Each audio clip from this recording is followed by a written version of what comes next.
జాతీయ ఎన్నికల మేనిఫెస్టోను ఈ తెలంగాణ గడ్డ మీద నుంచి విడుదల చేసి ఏ గడ్డ మీద నుంచి అయితే సెప్టెంబర్ 17 నాడు శ్రీమతి సోనియా గాంధీ గారు తెలంగాణకు 6 గ్యారెంటీలు ఇచ్చి ఈ తెలంగాణ రాష్ట్రంలో 3 రంగుల జెండాను రెపరెపలాడించిందో అదే గడ్డ మీద నుంచి మన అభిమాన నాయకుడు శ్రీ రాహుల్ గాంధీ గారు ఈ జాతికి 5 గ్యారెంటీలను అంకితం చేయడం ద్వారా జూన్ 4 తారీఖు నాడు రాబోయే ఎన్నికల ఫలితాలలో ఇండియా కూటమిని గెలిపించి జూన్ 9 తారీఖు నాడు ఢిల్లీలో ఎర్రకోట మీద మువ్వన్నెల జెండా ఎగరేయడానికి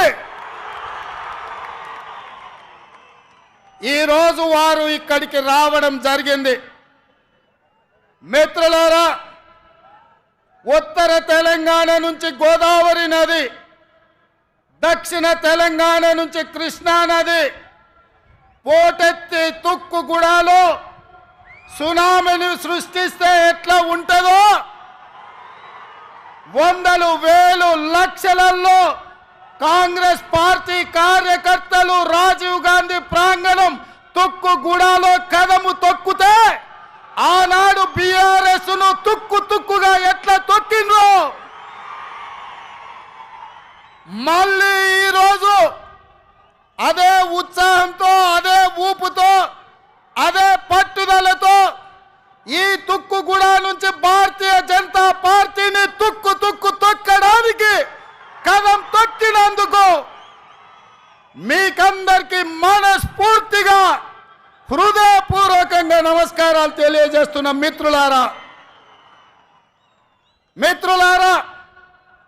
7 అంతస్తుల మేడ బలంగా ఉండాలి అంటే పునాదులు బలంగా ఉండాలి. తెలంగాణ రాష్ట్రమే కాదు, దేశ రాజకీయాలలో కాంగ్రెస్ పార్టీ అధికారంలోకి రావాలి అంటే కార్యకర్తల పునాదులు బలంగా ఉండాలి.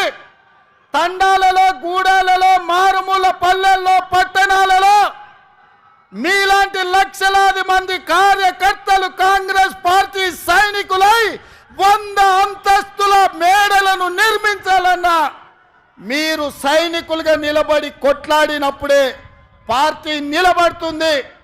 ఎన్ని కష్టాలు వచ్చినా, ఎన్ని నష్టాలు వచ్చినా, ఎన్ని కేసులు పెట్టినా, ఎంతమంది జైల్లో పెట్టినా మీ రక్తాన్ని చెమటగా మార్చి మీ ఊపిరినైనా వదిలిండ్రు కానీ ఈ మువ్వన్నెల జెండా వదలలేదు. మీ శ్రమతోనే, మీ కష్టంతోనే, మీ త్యాగంతోనే ఈ తెలంగాణ రాష్ట్రంలో ఇందిరమ్మ రాజ్యం ఏర్పడ్డది.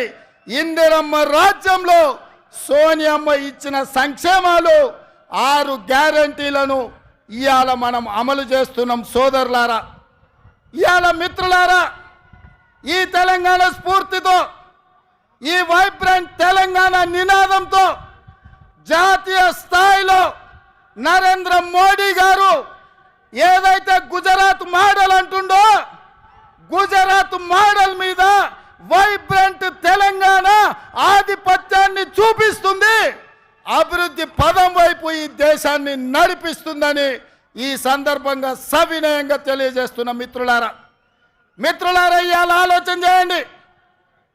భారతీయ జనతా పార్టీ వాళ్ళు మాకు అవకాశం ఇవ్వండి అంటారు. నేను అడుగుతున్న భారతీయ జనతా పార్టీ నాయకులను 10 సంవత్సరాల నుంచి మీ పార్టీ, మీ నాయకుడు నరేంద్ర మోడీ గారు ఈ దేశంలో ప్రధానమంత్రిగా ఉన్నాడు. నిరుద్యోగ యువకులకు ప్రతి సంవత్సరం 2 కోట్ల ఉద్యోగాలు ఇస్తా అన్నారు. 10 ఏళ్లలో 20 కోట్ల ఉద్యోగాలు ఇవ్వాలి. మరి ఇవాళ నేను అడుగుతున్న సిగ్గులేని కిషన్ రెడ్డిని పార్లమెంటులోనే ప్రశ్న అడిగితే 7,21,000 ఉద్యోగాలు మాత్రమే ఇచ్చినామని భారత ప్రధానమంత్రి నరేంద్ర మోడీ గారు సమాధానం ఇచ్చారు. 20 కోట్ల ఉద్యోగాలు ఇస్తానే 7 లక్షల ఉద్యోగాలు ఇచ్చినందుకు ఇవాళ నరేంద్ర మోడీకి ఓటేయాలనా నేను అడుగుతున్నా.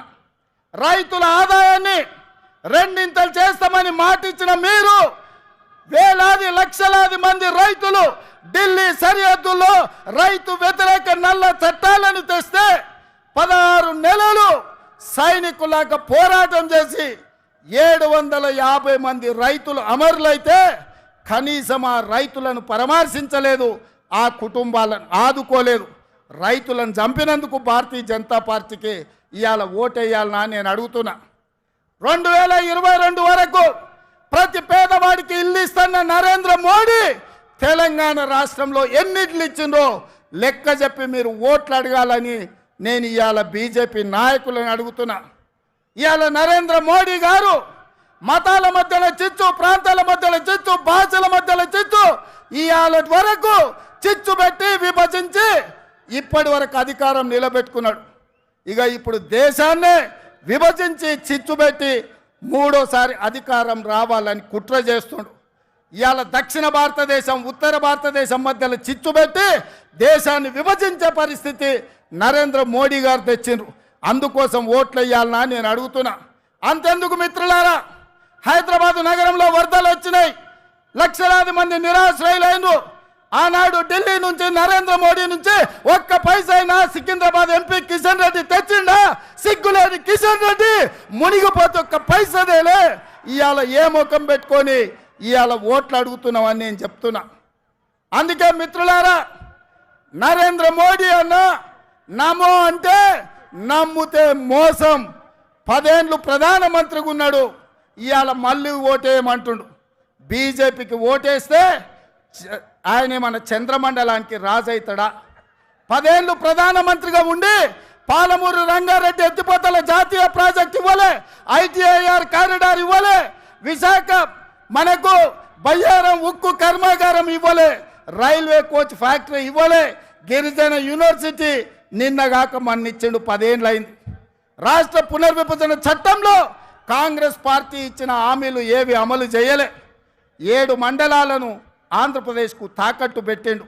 అందుకే మిత్రులారా, నరేంద్ర మోడీ భారతీయ జనతా పార్టీని ఏ విధంగా అయితే బీఆర్ఎస్ను బొందబెట్టిండ్రో బీజేపీని కూడా బొందబెట్టే వరకు మనము నిద్రపోవద్దు. ఇదే పట్టుదలతోని, ఇదే పోరాట స్ఫూర్తితోని బీజేపీని ఓడించాలి. ఇక నిన్నమన్న ఆ మధ్యలన్నీ కుక్కలు మొరిగినాయి. నిన్నమన్న ఒక నక్క బయలుదేరింది, మొన్న సూర్యాపేటకు పోయింది, నిన్న కరీంనగర్ పోయింది. ఆయన అంటుండు నన్ను ఏం బిక్తారు మీరని. మొన్న మాట్లాడింది మీరు చూసి ఉంటారు, కేసీఆర్ గారు మాట్లాడింది, నా ఎంటిక కూడా బీకలేరని మాజీ ముఖ్యమంత్రిగా మాట్లాడిండు. ఇది మాజీ ముఖ్యమంత్రి మాట్లాడే భాషనేనా?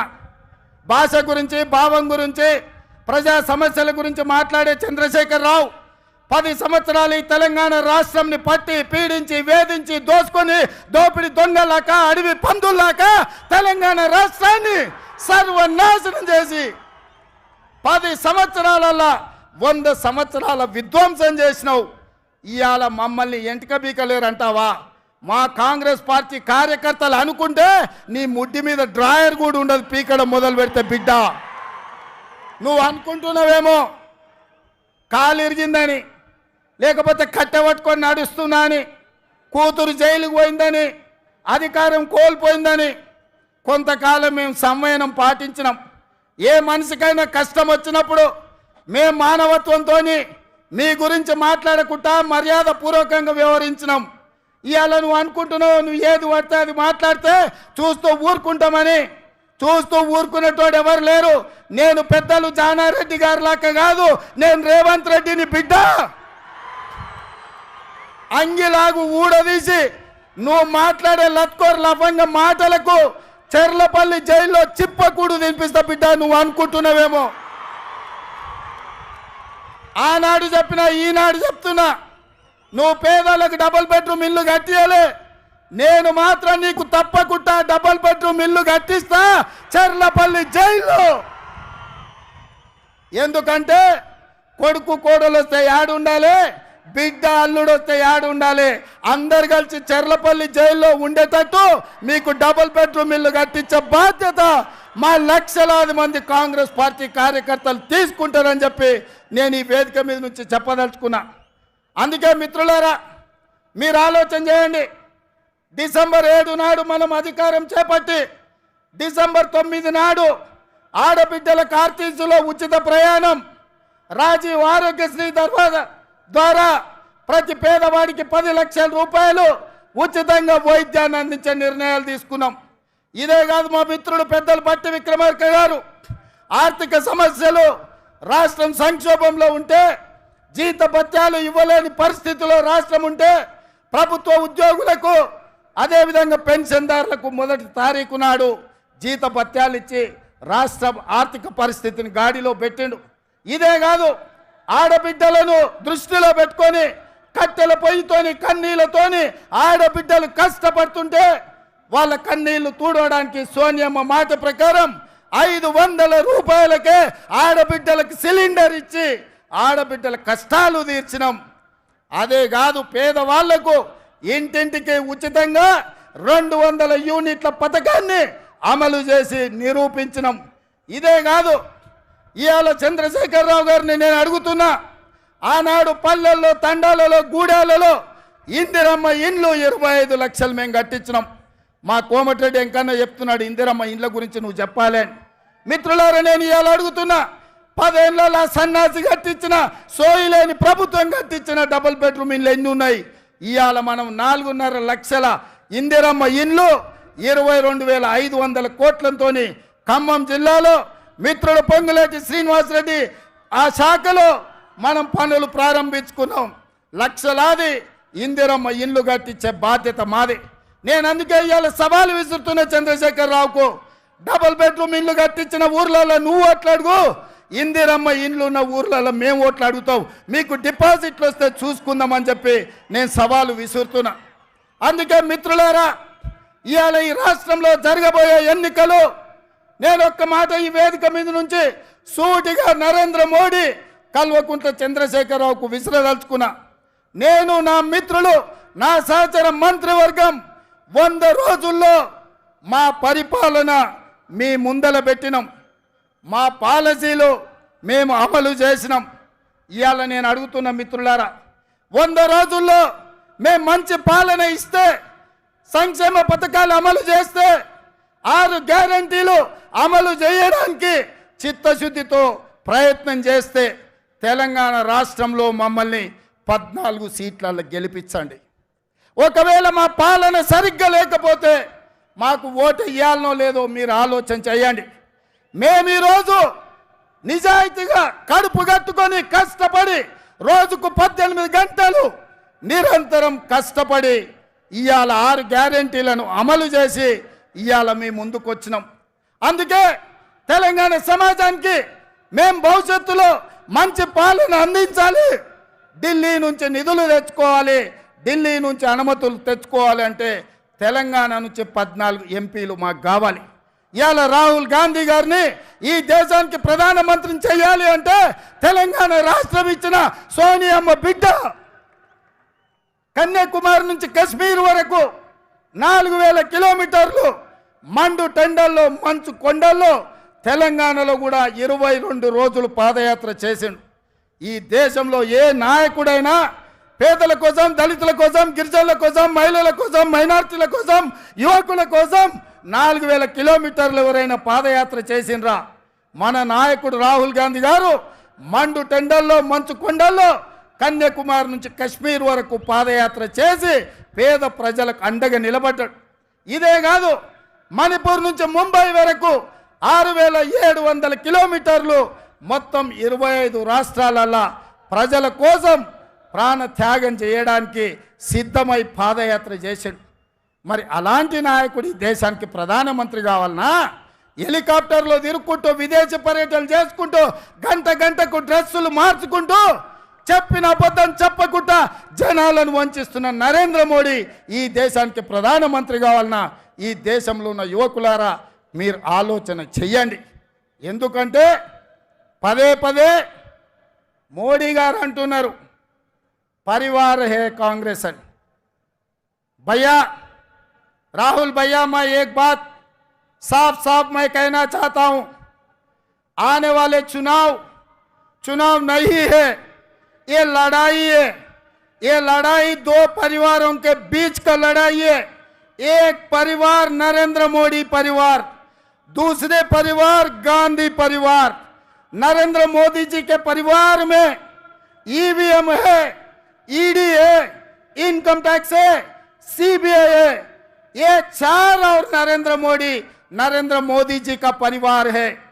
हमारी परिवार शहीद हुए इंदिरा जी, हमारी परिवार शहीद हुए राजीव गांधी जी, हमारी परिवार जो प्रधानमंत्री राष्ट्रपति पदवी त्याग किए वीर वनिता सोनिया जी, हमारी परिवार देश के लिए जान का कुर्बानी देने के लिए तैयार हो गए राहुल जी, हमारे परिवार प्रियंका जी, हमारे परिवार लाखों करोड़ों कांग्रेस पार्टी कार्यकर्ता इस देश में देशभक्ति जितने लोगों को है सब हमारी परिवार।